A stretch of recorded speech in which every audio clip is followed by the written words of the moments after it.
¿Me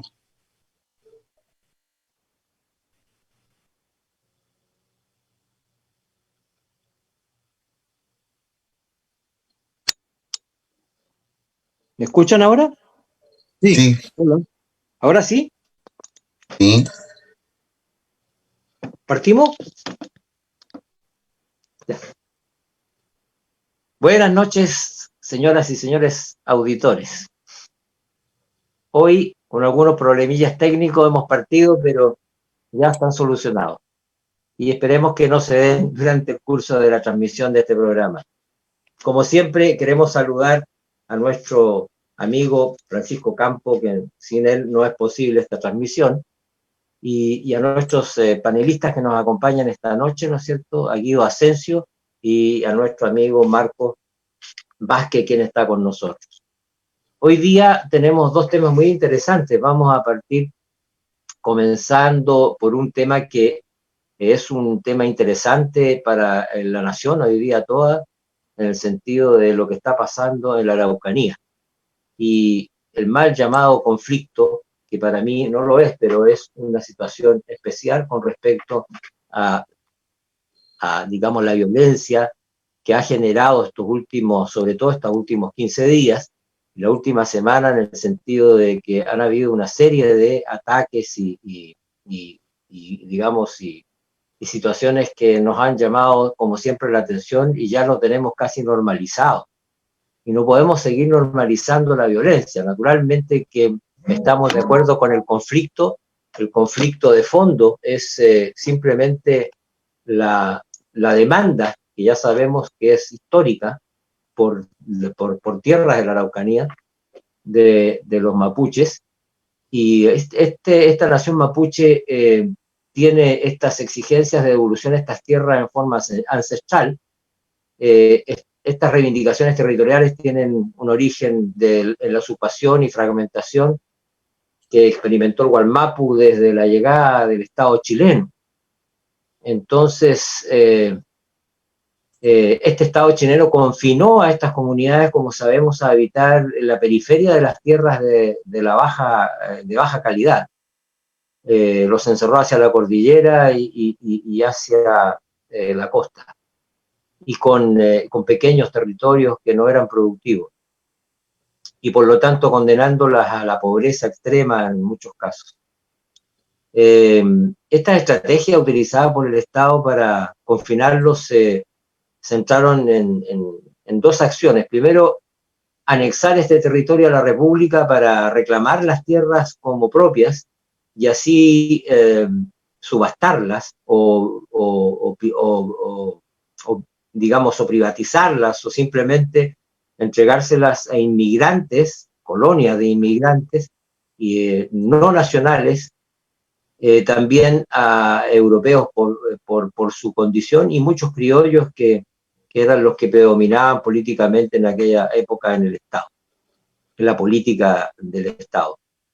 Pero no voy a seguir, digamos, haciendo historia, sino que nos interesa a partir del año 1993, cuando partió esta famosa ley con la CONADI del presidente Elwin, y que a mi juicio se ha ido distorsionando con el tiempo, porque el adquirir tierras para entregar y devolvérselas, digamos, al Gualmapu, simplemente ha sido muy, diría, desde el punto de vista económico, ha sido bastante oneroso, pero por otro lado, no ha cumplido con la función, es decir, no ha llamado a hacer un catastro de cuántas tierras son las que realmente se pueden acordar para entregar.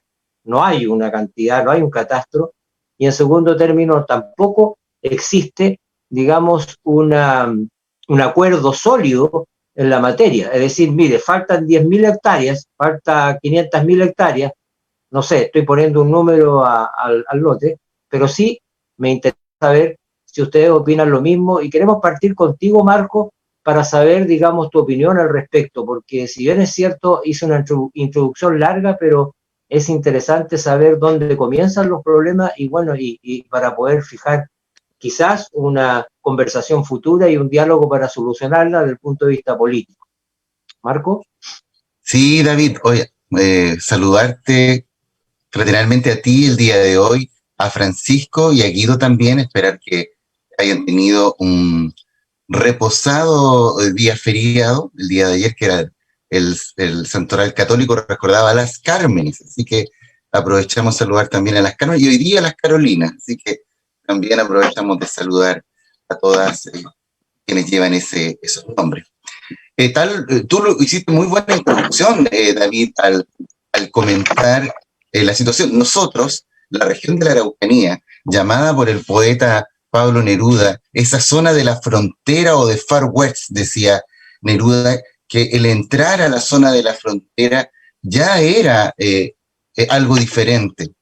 Recordamos mucho también los acuerdos que firmaron el Estado chileno con el pueblo mapuche para poder asociarse y desde ahí evitar la intromisión española ya en los últimos albores de este movimiento independentista. Entonces, la historia, David, la escriben siempre los que ganan.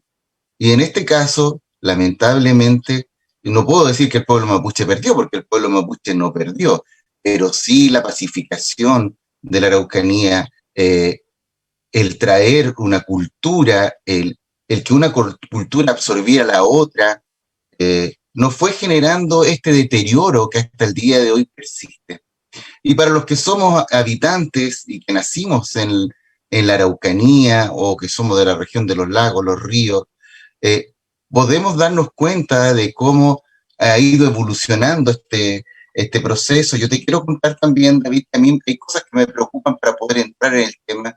Eh, la pobreza en Chile, de acuerdo a la encuesta que hace, la última, habla de que el 10,8% de los chilenos están en la pobreza. Y de esos, en la región de la Araucanía, si lo llevamos a nuestra región, el 14,7%. O sea, estamos en límites de pobreza de la década del 2000. O sea, hemos llegado incluso casi a la década de los 80 en temas de pobreza.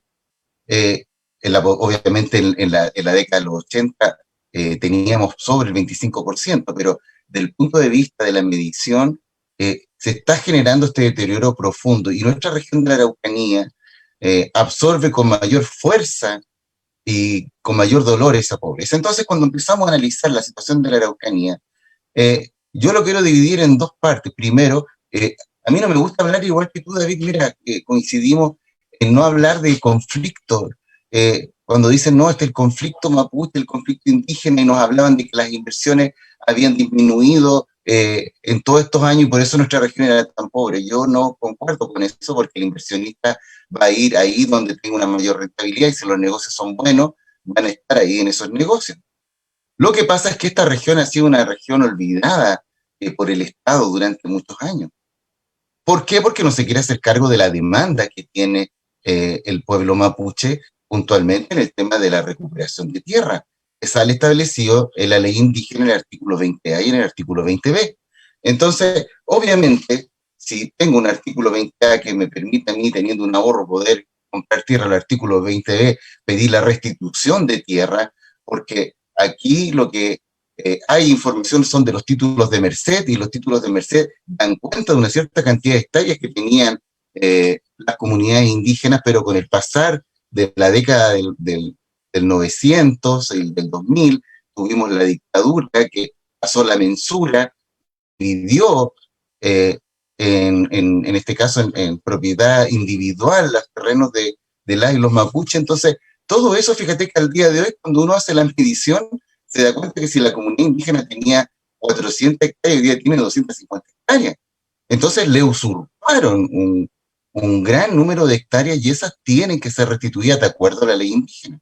Pero ahí encontramos a un organismo público, la CONADI, que en los tiempos de la concertación o de la nueva mayoría tenía una activa participación en el hacer de las políticas públicas de los gobiernos de Sebastián Piñera, es como queda en el patio trasero y se limita solamente a hacer labores administrativas, o sea, no se asume un liderazgo ni tampoco el querer colocar temas a nivel nacional e internacional. Entonces, también la institucionalidad pública ahí tiene un fuerte daño a lo que es las reivindicaciones del pueblo mapuche. El año pasado te quiero comentar de que se tuvo que devolver presupuestariamente mucho dinero porque no hubo compra de tierras. Entonces tenemos comunidades indígenas que se declaran en conflicto, pero no son comunidades que están obviamente con armas o no están tomándose predios. Ellos dicen, nosotros queremos recuperación de tierra y siguen todo el procedimiento administrativo, pero la institucionalidad del Estado no les responde. Y de ahí entonces sale un grupo de personas que no, ni siquiera te podría decir que es la minoría, es un grupo de exaltados que utiliza la violencia como medida de poder demostrar su malestar y la independencia que quieren tener desde el punto de vista de territorio. Y ahí eso se mezcla, David y Guido, con el narcoterrorismo. Entonces hoy día, para poder, a mi parecer, bajarle un poquitito la presión a la reivindicación del pueblo mapuche, sube el concepto del narcoterrorismo y hoy día se apodera de todo el narcoterrorismo. Entonces, queda de lado todo lo que es la ineficiencia que ha tenido, en este caso, la institucionalidad de la CONADI para promover el respeto, primero que todo, el diálogo y avances concretos en soluciones a las demandas de las comunidades mapuche.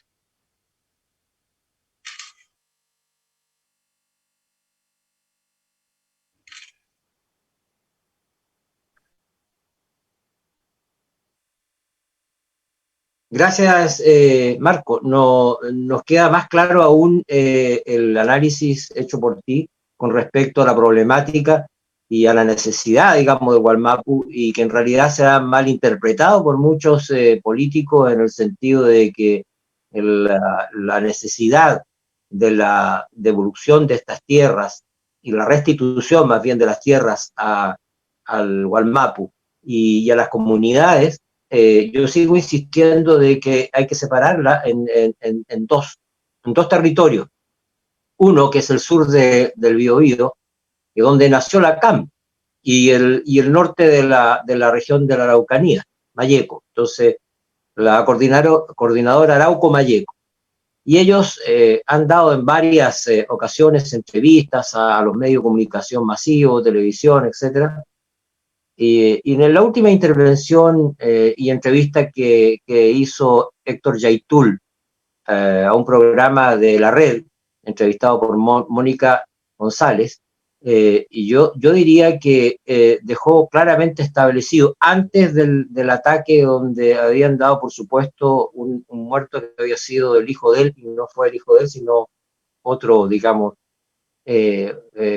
Weichafe, de ese grupo. Entonces, él quedó muy dolido de esto por la baja que tuvieron, yo creo, por un lado, y por otro lado porque él había dicho que, si bien es cierto, estaban en condiciones de tomar las armas para pedir esa restitución, pero no estaba claro si estaban en todo el territorio de la Araucanía, partiendo por el sur del Biobío, hasta la Araucanía en general, porque ya estamos hablando de Carahue, que ya no es el norte de la Araucanía, sino más bien el centro o sur de la Araucanía. Entonces yo pienso que al declararle la guerra estos días al Estado chileno, para efecto de que van a hacer una serie de actividades manifestando, ¿no es cierto?, ataques sobre todo por las forestales, y ellos nacieron con esa finalidad, ¿no es cierto?, para que las forestales entregaran esos territorios comprados, digamos, a huevo, esa es la verdad. Muchos de esos terrenos eran productivos, otros eran cerros, pero no, y muchos de esos eran bosques nativos incluso. Bueno, pero después de eso, entonces la CAM nació con la idea de restituir por la fuerza y no por el diálogo, porque han intentado conversar y no ha habido acuerdo, según ellos, y por lo tanto están en su derecho a ir por las armas a la restitución de estos terrenos, y la primera condición que ponen es que las forestales entreguen este territorio. Yo no sé si ese conflicto va a resultar con el diálogo o no, o por mediaciones armadas, Por eso, Guido, te pregunto a ti, ¿qué visión tienes tú respecto a esta situación que está viviendo la Araucanía? Muy bien, muchas gracias, estimado. Un gusto siempre compartir con ustedes desde la región de los lagos, con Marco y con David.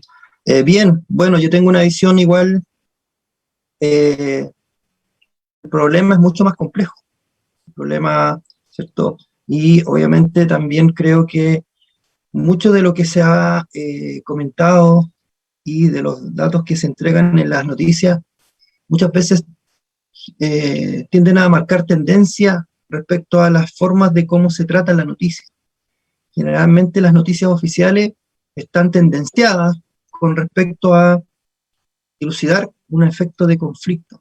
Y coincido totalmente con respecto a la forma de cómo se trata ese conflicto, a la forma de cómo se le dice conflicto, siendo que es un tema. El tema mapuche, más que un conflicto, mucho más complejo porque justamente tiene factores que están relacionados con entender una cultura, entender una sabiduría que está detrás, y eso obviamente creo que el Estado no ha estado, valga la redundancia, ¿cierto?, siendo que la palabra está repetida. En este caso, el Estado inicialmente se le entregó parte de las políticas que ha implementado, la política pública, nunca ha sido clara. Y eso tienen una razón, ¿cierto?, nuestros pueblos mapuche, porque cuando no existe claridad, existe la incertidumbre, y esa incertidumbre cada vez es más amplia, justamente porque no se tiene un interlocutor válido. El Estado no tenía un interlocutor válido, colocan un intendente y después colocan otra autoridad que está por sobre el intendente, y esa dualidad de liderazgo obviamente que también genera ruidos. Creo que la forma de poder trabajar estos temas es entender de que la sabiduría mapuche y la sabiduría de nuestros pueblos originarios tiene que ver más con un aspecto económico. Solamente se ve desde el punto de vista materialista. Se releva todo el aspecto materialista y no se conoce de que justamente el aspecto o la palabra economía viene del oikos, que significa conocer la casa y cómo administrar la casa. ¿Cómo lo hacen nuestros pueblos originarios? Relevan el aspecto de la subsistencia, ¿cierto? Y ellos no necesitan explotar un lugar para poder sobrevivir. Ellos necesitan solamente la subsistencia. Y eso tiene que ver con un aspecto justamente de la sabiduría, de poder conocer y de poder reservar todo lo que es el aspecto natural del lugar. Eso todavía no lo entendió el Estado, porque el Estado lo único que coloca es programas económicos de cómo poder cultivar la tierra y cómo poder extraer, cómo poder generar y aumentar el extractivismo a través de las empresas forestales. Yo creo que en este tema se deben incorporar otras disciplinas para poder resolver. El fenómeno no es solamente político, el fenómeno también tiene que ver con un fenómeno que es mucho más cultural, es mucho más sociológico, y en eso creo que el Estado solamente ha entrado por el ambiente o por el ámbito económico. Creo que es un error pensar, creo que es una simplicidad pensar que solamente es un problema económico, porque solamente ahí se estaría relevando un aspecto materialista. Respecto al discurso de la CAM, de ninguna forma la violencia, ¿cierto?, debe ser avalada por ninguna de las partes. Sin embargo, en el caso, ¿cierto?, de las formas de poder defender un territorio que es tan relevante para nuestro país, sí tiene una connotación, siendo que la región de la Araucanía históricamente siempre ha sido la región más pobre de nuestro país, porque justamente la política pública ha sido incapaz de llegar de manera integral, ha sido capaz de poder tener una trascendencia en ese espacio, y eso obviamente que genera un ruido que está relacionado con todo lo que hoy día ha pasado con el tema de la violencia. La violencia no se combate con más violencia, pero parece que nuestro Estado, en este caso en nuestro presidente, parece que ensalza la violencia con más violencia. él ya declaró un estado de guerra en algún momento cuando comenzó la violencia con respecto a el estallido social. Hoy en día sigue en guerra, parece, el presidente, y creo que ese lenguaje que se utiliza desde la centralidad y se replica en los lugares va a seguir siendo simplemente cuando las autoridades que tenemos no son capaces de mirar de manera mucho más complejo, de manera mucho más elevado este fenómeno que tiene que ver con la complejidad. Yo ahí siempre cito a Morán, Edgar Morán, que es un fenomenólogo que plantea de que para poder resolver los fenómenos se necesitan hartas disciplinas. Acá faltan demasiadas. En este caso solamente está la autoridad económica y la autoridad política presente y está presionando permanentemente con políticas públicas que ni siquiera le preguntan a los lugareños, a las personas que están en el lugar. Cuando se hacen ese tipo de políticas, creo que siempre van a haber choques respecto a el planteamiento, choques desde el inicio y choques teóricos que simplemente no van a haber entendimiento. Cuando yo me siento a un lugar a conversar, pero colocando desde el principio el tema, ¿cierto? Desde la violencia, creo que eso lo hacen todos.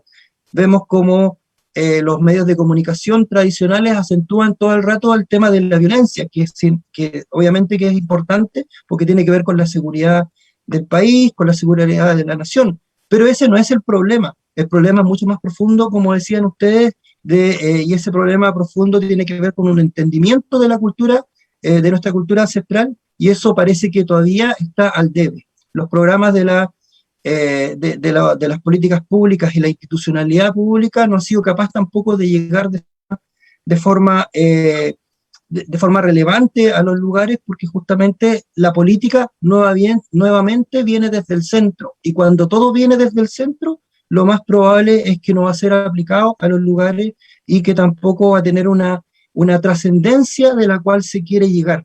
Creo que en este momento estamos en una encrucijada donde se debe aprender a conversar, pero quienes son los interlocutores válidos, creo que se deben validar de manera permanente y con la gente que vive en el lugar. Esa es mi opinión, estimado. Muchas gracias, Guido. Sí, estamos totalmente de acuerdo y que las materias no se tienen que circunscribir nomás solo a lo económico y a lo material y a la restitución, sino que también aquí tiene que haber, como tú dices, una amplitud sociológica del problema y cultural del problema. Y yo creo que estamos todos de acuerdo en eso. Sin embargo, el escenario se empieza a complejizar un poco más con estas situaciones que se han ido dando y que se van a presentar, yo creo, de aquí en más, hasta que me parece a mí que la esperanza está cifrada en la nueva constitución. Y probablemente el hecho que estén los pueblos representados, no solo mapuches, sino que todos los pueblos originarios, a pesar de que los otros pueblos originarios no tienen el conflicto que tenemos nosotros en términos de deuda histórica, a pesar que también la deberían tener, pero en menor escala.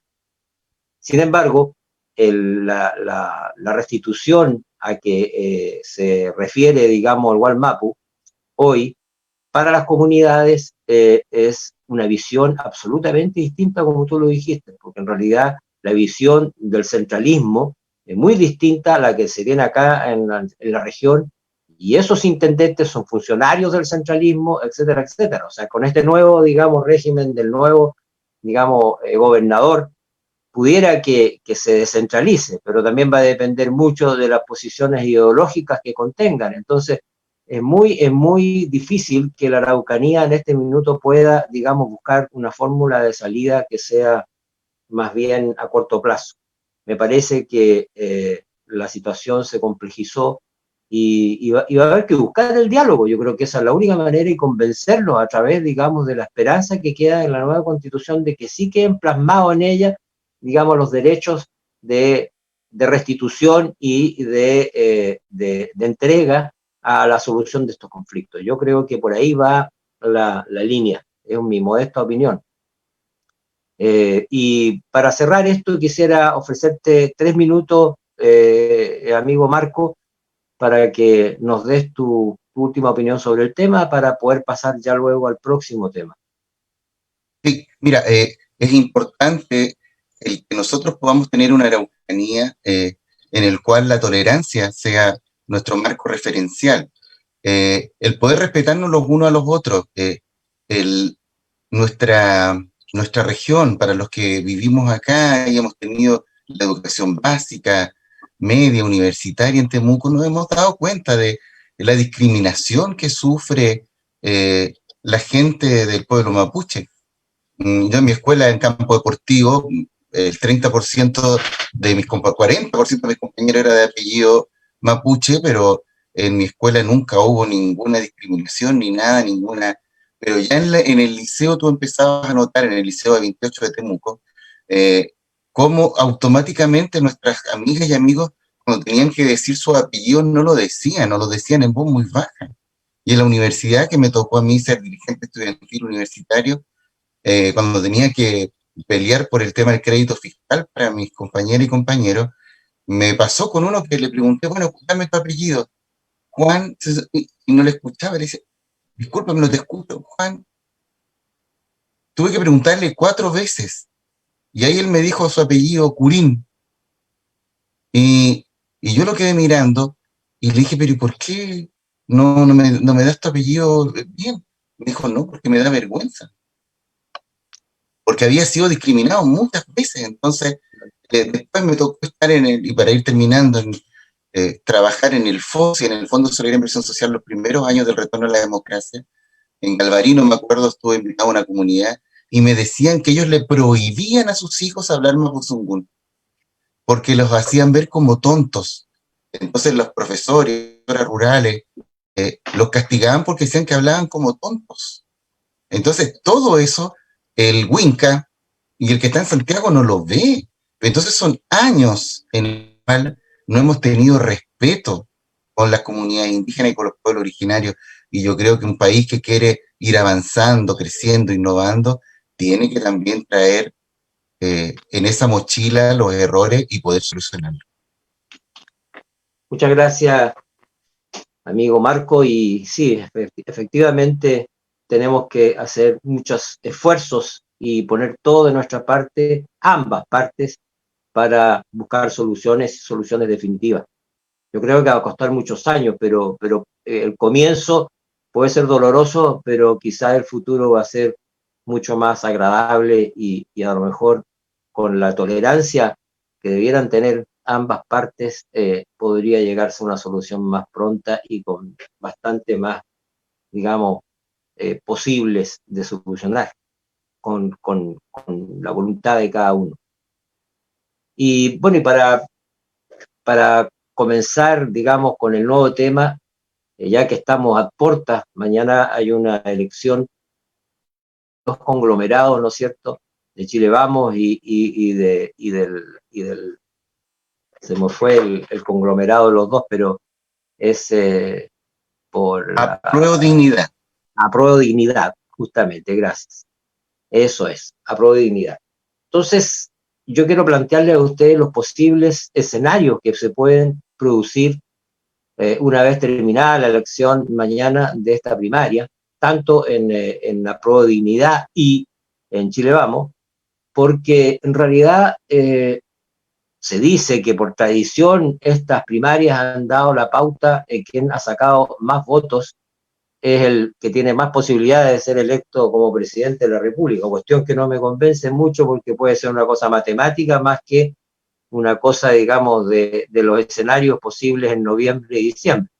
Pero en definitiva, nosotros creemos que, pensamos, por lo menos en mi sector, que hay una posibilidad de que esto cambie, que en realidad falta todavía un grupo importante digamos, de personeros políticos que tienen que participar y resolver. Ese escenario político puede cambiar en el curso de los próximos días, es decir, de aquí máximo a los primeros días de agosto debiera haber quizás un nuevo candidato o candidata, y en ese caso, digamos, podría el escenario en noviembre ser diferente a lo que pueda haber ahora. Ahora se va a elegir un solo candidato por cada estos dos conglomerados y punto, a mi juicio.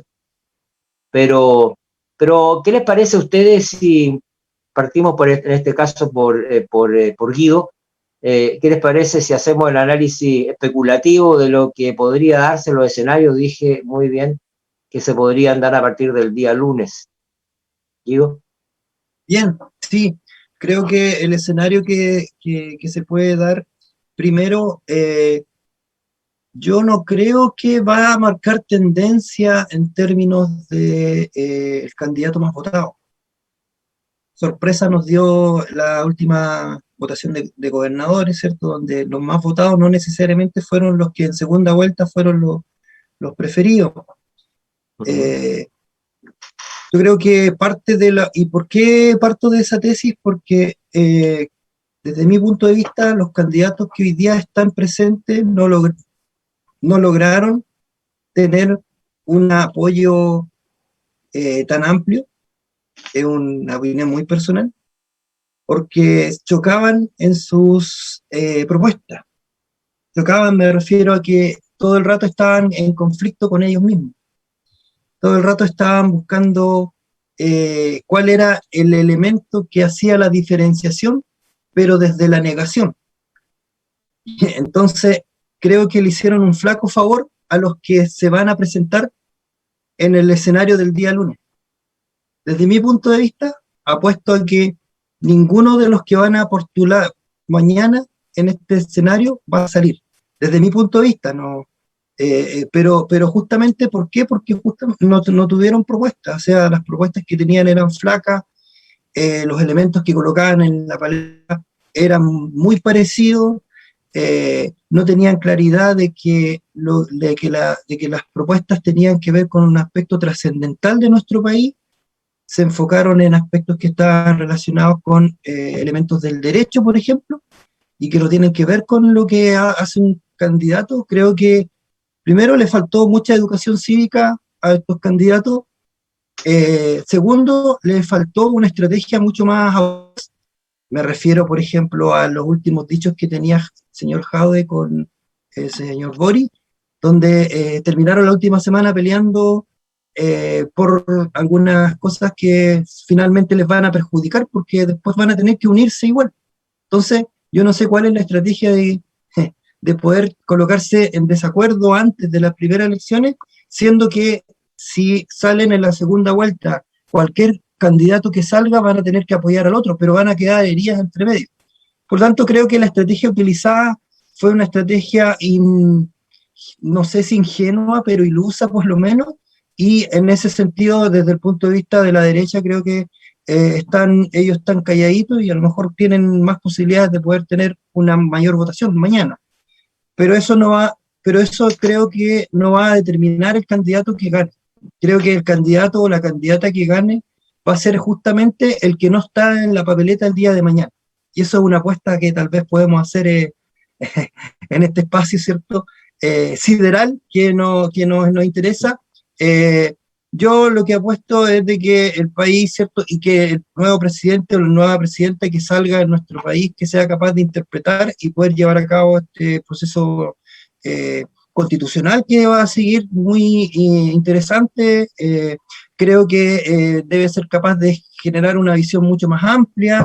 Creo que debe ser capaz de poder resolver lo urgente y lo importante. Lo urgente, como por ejemplo, lo urgente que tiene que ver con lo que el tema de la Araucanía, que son cosas urgentes que no lo han resuelto ya hace muchos años, más de 30, más de 40, más de 200, dicen por ahí, ¿cierto? Eso va a ser una complejidad, pero para poder resolver estos problemas van a tener que sentarse a conversar mucho, y creo que el escenario que se viene para el día lunes va a ser un escenario que finalmente va a despejar un poco la cancha para algunos otros que se van a instalar dentro de las presidenciales, y finalmente va a salir obviamente el que tenga una mayor representatividad, pero eso no implica mucho en términos de cuáles son los cambios que necesita Chile.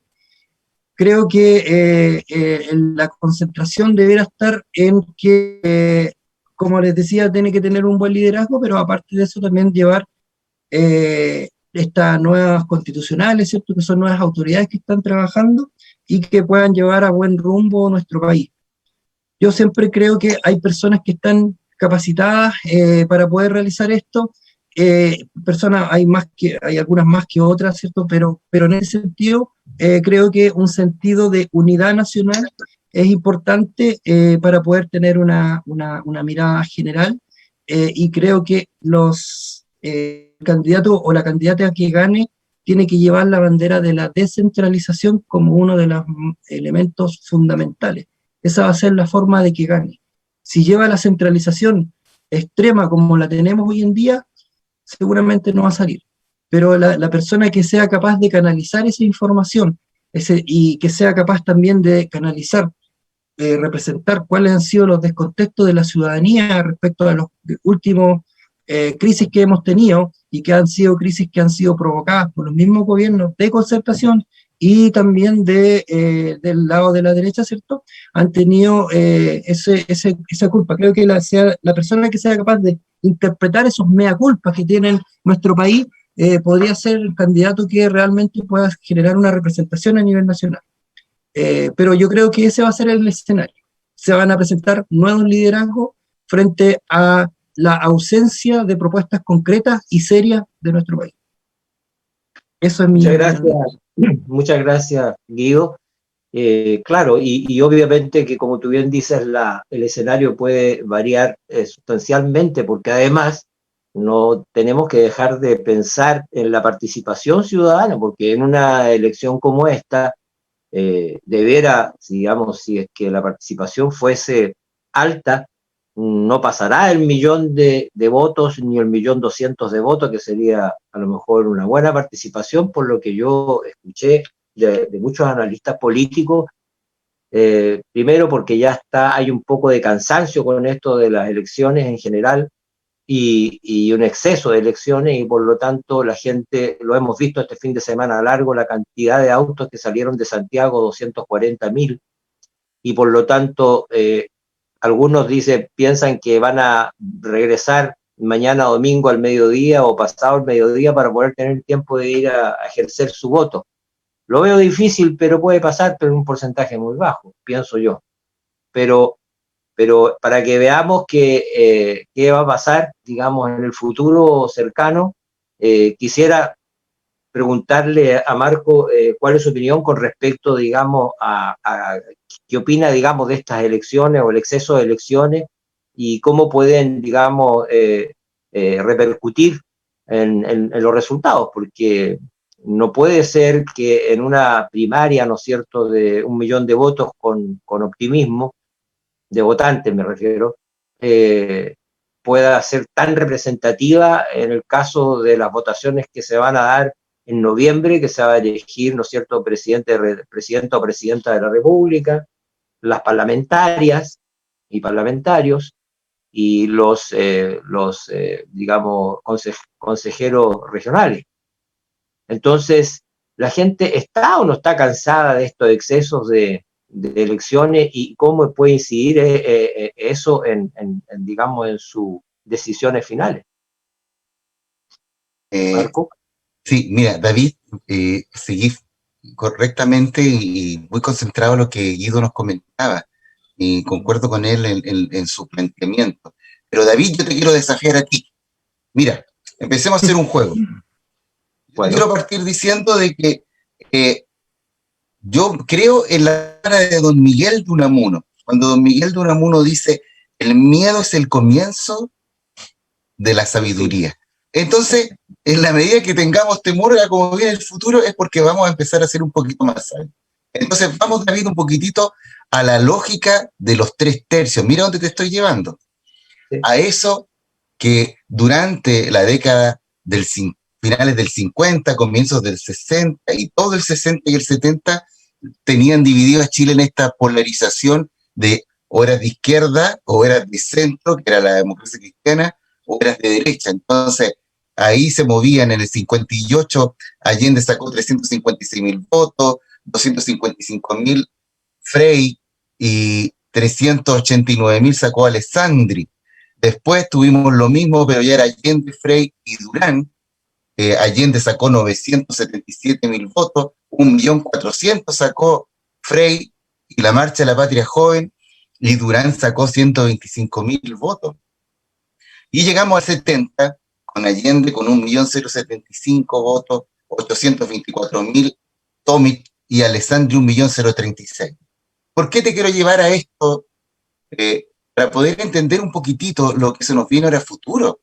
Se habla siempre de que en nuestro país siempre teníamos que generar alianzas de centro-izquierda o alianzas de centro-derecha para poder gobernar, que no podía gobernar ni la izquierda sola, ni la derecha sola, ni el centro solo. Entonces, siempre, y yo me declaro de izquierda, los que somos más de izquierda, hemos tenido que ir todos estos años cediendo, porque obviamente así se avanza cuando uno establece coaliciones de gobierno. Entonces, si yo quiero en mi programa 10 puntos, pero tengo que hacer alianza y de los 10 voy a poder avanzar solamente, en vez de avanzar 10 pasos, voy a poder avanzar 3. Yo prefiero avanzar 3 que no avanzar ninguno. Entonces eso se fue dando en todo este tiempo, en esta transición, pero no me gusta a mí decir esto que el Chile cambió porque suena como tan peyorativo y un cliché, pero en realidad Chile cambió el pensar de la gente, pero mira, David y Guido, cambió, pero no así la responsabilidad del ciudadano y la ciudadana. Entonces ahí yo encuentro que hay algo débil y muy importante, es que la comunidad, la sociedad no ha asumido el rol y responsabilidad que le cabe a la elección de sus gobernantes. Entonces luego las preguntas podrían ser, ¿quién va a ir a votar este domingo? Tal como lo dices tú, David, va a ser muy poca gente la que va a ir a votar. Y lo segundo, ¿quién llevará más electores a la urna? ¿Será una de las coaliciones o la otra coalición? Porque eso es lo que van a estar analizando el día lunes. ¿Qué coalición llevó más gente y logró motivar a más gente para ir a votar? Pero tal como lo decía Guido, con discursos poco innovadores, poca transformación seguramente por esta incertidumbre del corto plazo, la gente no se siente muy motivada. Y ahí entonces es donde yo apelo a la responsabilidad y a la obligatoriedad del voto. Porque creo que ya es hora que los que anduvieron con pantalones cortitos durante todo este tiempo y no quisieron asumir sus responsabilidades, pero les gustaba hablar de la boca para afuera y decir que el país estaba malo en esto, pero cuando yo les decía, ya, vamos, construyamos juntos, que vais para la casa. No, entonces, lamentablemente, nosotros no somos una sociedad madura desde el punto de vista de nuestros compromisos y responsabilidades. Entonces yo creo, David, de que el voto voluntario va a abrir un escenario diferente. Y te estoy hablando de lo que va a pasar a futuro. Hoy día, claro, vamos a ver, el día lunes vamos a estar viendo si, cuál va a ser la opción, si va a ser una opción de ir en contra del discurso, en contra del comunismo, algo que ya está viejo y que Estados Unidos nos metió mucho desde la década del 50 en adelante, y lo toma hoy día uno de los candidatos para poder hacer ver que él tiene la pastilla contra la fiebre roja, o en el otro lado, cuál va a ser la postura, si va a ser de uno que es más modernista, o otro que quiere tener modernización, pero conservando sus lineamientos históricos. Entonces, yo creo, y ahí faltó, David, el compromiso que quería asumir, en este caso, cada uno de los candidatos. O sea, no vi nada en del área institucional, qué iba a pasar con la política nacional, la modernización del Estado, seguridad interior, en el área formativa, en el tema de la educación, ciencias tecnológicas, en el área social, la salud, el desarrollo social, la previsión, la cultura, responsabilidad social, migratoria, en el área de desarrollo productivo tampoco. Algunos hablaron del tema del royalty a la minería, pero nada con fuerza en el área estructural y en el área internacional. O sea, si bien es cierto, son primarias, pero yo creo de que es importante de cuál es la propuesta que se le hace a Chile. Entonces, habemos algunos que hemos estado trabajando en todo este tiempo en hacer propuestas para pensando transversalmente Chile. Yo creo que eso es lo que deberíamos, del día lunes en adelante, ya empezar a ver de las diferentes coaliciones que van a ir a la final ¿Cuál es la propuesta que le vamos a hacer a un Chile transversal? Sí, me parece excelente análisis y por eso que creo que los grandes temas que preocupan a la ciudadanía, nos preocupan a todos los chilenos, no estuvieron presentes. Estoy totalmente de acuerdo en estas campañas, salvo algunos, tocaron tangencialmente en estos debates, pseudo debates que a mi juicio no tenían tal, salvo los últimos que un poco se dieron algunas diferencias entre uno y otros candidatos, pero en definitiva, como tú dices, la ciudadanía ha estado un poco decepcionada, a mi juicio, de este tipo de personas que son políticos que buscan, ¿no es cierto?, una posibilidad de ser electos. Sin embargo, no tienen mucha, digamos, contacto con la ciudadanía. O sea, a mi juicio están desmarcados de la ciudadanía y la gran mayoría de los temas que nos para todos los ciudadanos no están presentes. Entonces, ¿cómo yo le voy a ir a dar el voto a alguien que no me representa?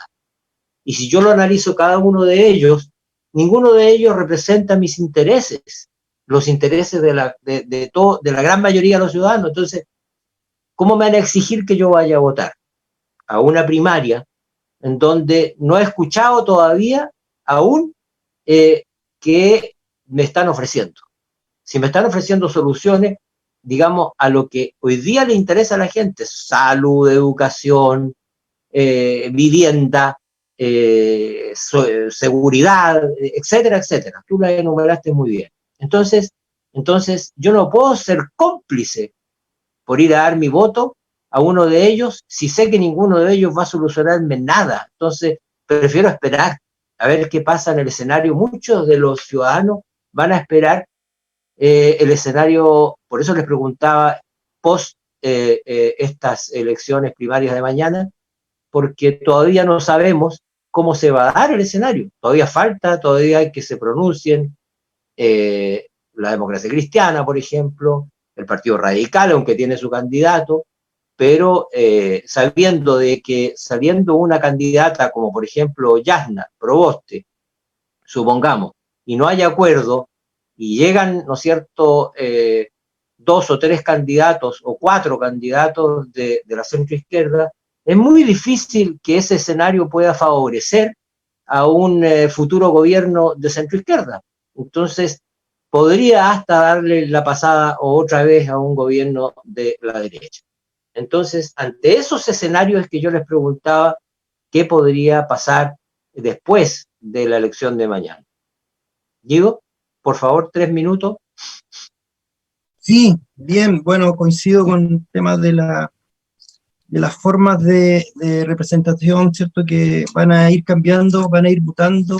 Las formas de representación en nuestro país van acorde a cómo va la democracia en nuestro Latinoamérica, y no es muy distinto de los problemas que tenemos en nuestra Latinoamérica. Entonces creo que eso es bien importante poder enfatizar en cuáles son los elementos que tienen en común ciertos candidatos, cuáles son los elementos que se pueden levantar. Creo que ellos tenían mucha materia prima para poder levantar propuestas serias y concretas. ¿Por qué? Porque justamente estamos en un escenario donde está el tema constitucional, donde está el tema de los nuevos gobernadores. Hay demasiada información que ellos podían haber ocupado para poder hacer un levantamiento de información bien concreta. Sin embargo, yo creo en la democracia, y como dice nuestro amigo Marco, ¿cierto? Estas formas de representatividad, cuando cambien las formas de poder obligar tal vez el voto obligatorio, ahí va también obviamente cambiar la representatividad. Yo creo que el día de mañana vas a votar menos del 20% del padrón que votó en los gobernadores regionales. Eso es lamentable, ¿cierto? Porque, como decía, es muy difícil que la gente vaya a votar cuando no hay mucho incentivo respecto a la forma de propuestas que tienen los candidatos. Pero creo que se va a dar un escenario donde finalmente van a tener que pensar de una manera mucho más concreta cuáles son las propuestas que se tienen para nuestro país. creo que esa es la buena noticia que vamos a tener el día lunes. Desde el día lunes van a tener que comenzar a trabajar de verdad en propuestas que sean trascendentales, van a tener que poder trabajar en verdad en elementos que van a marcar cuáles son los gobiernos que tenemos y que vamos a poder tener de aquí en adelante. Y creo que uno de los elementos que se debieran incorporar dentro de toda esta vorágine democrático para gobernantes tan importantes como es el cargo de presidente de la República, es de que se puedan generar acuerdos donde efectivamente se puedan llevar a cabo políticas públicas donde se estén presentes en un discurso, pero también pueda ser capaz de la ciudadanía de generar seguimiento. Creo que pegarse un salto de esa manera podría generar una mayor expectativa porque el ciudadano hoy día necesita tener una respuesta mucho más concreta de qué cosas quiere de los gobernantes, y en el caso del presidente o presidente de la República, son los gobernantes que obviamente más trascienden con respecto a la política, a las políticas nacionales, y en ese sentido, una forma de poder generar seguimiento y de poder aumentar los niveles de participación podría ser justamente la forma de que los ciudadanos también puedan generarse una organización mejor para poder tener un seguimiento a la política pública que está dispuesto a realizar los presidentes. En otros países existen otros tipos de seguimientos, como por ejemplo el control social, como el ejemplo de las veedurías ciudadanas, por ejemplo, pero eso está más por el lado de poder generar control o auditoría ciudadana. Pero creo que como la gente hoy día está mucho más empoderada, los ciudadanos están mucho más empoderados, creo que pueden generar mecanismos eficaces para poder participar de una manera mucho más concreta en lo que es la generación de la política pública y en lo que es justamente los lineamientos que debe tener un presidente de la República como máxima autoridad de la nación. Muchas gracias, Guido. Excelente análisis también de la situación, porque aquí, por lo que yo decía, para cerrar ya el tema, quiero comentarles que yo he escuchado a algunos personeros políticos que hablan de, aparte de tener diferencias en las campañas previas a las elecciones, unos de otros, lo importante es que un conglomerado que proponga un proyecto en conjunto, es muy probable que le vaya mejor que aquellos que sigan una especie de individualidad en las propuestas. Entonces, claro, la ciudadanía está expectante sobre esa materia y lo va a resolver eso en noviembre con las posibilidades y las propuestas que lleguen entonces. Entonces, para cerrar, quisiera ofrecerle la palabra para que despidamos el programa. Ha sido un programa, a mi juicio, muy provechoso. Espero que nuestras auditoras y auditores les haya gustado. Y te ofrezco la palabra, Marco, para despedir el programa primero a ti. Bueno, David, agradecer tu conducción y también agradecerle a Francisco ahí los controles y a Guido por habernos acompañado el día de hoy. Yo siempre entusiasmado de poder conversar con ustedes. Y quiero dejar una reflexión final, fíjate. Lo leí por ahí, decía que quien nos logra filosofar en el aula, en la sala de clase, difícilmente va a poder filosofar cuando esté en el gobierno. Entonces, ¿filosofar qué es? No es otra cosa de que hacerse preguntas y cuestionarse lo que sucede, el estado de las cosas. Entonces, imagínate si no logramos cuestionarnos cuando estamos en educación media, en la universidad, y después vamos a ser autoridades o vamos a estar en cargos de gobierno, menos nos vamos a cuestionar el acto. Entonces es importante que nosotros podamos cuestionarnos y de este ruido que hay hoy día en el mundo, salirnos un poquitito y dejarnos un espacio para poder reflexionar.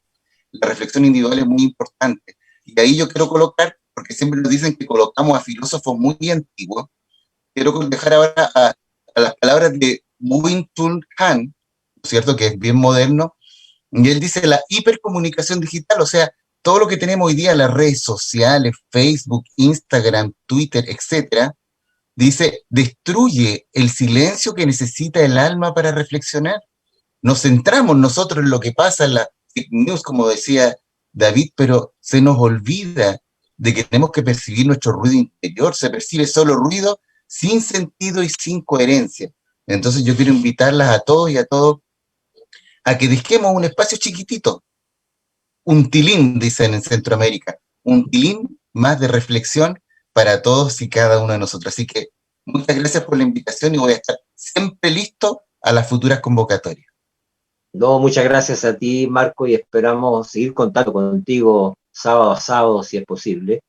Y obviamente que las palabras y las reflexiones que nos has invitado tú a seguir son importantísimas, porque quien no ejerce la filosofía del pensar, del reflexionar y de analizarse primero mutuamente con el ambiente que lo rodea, con sus amigos, con su círculo, es muy difícil que uno pueda, digamos, salir solo a flote. Entonces es bueno reflexionar.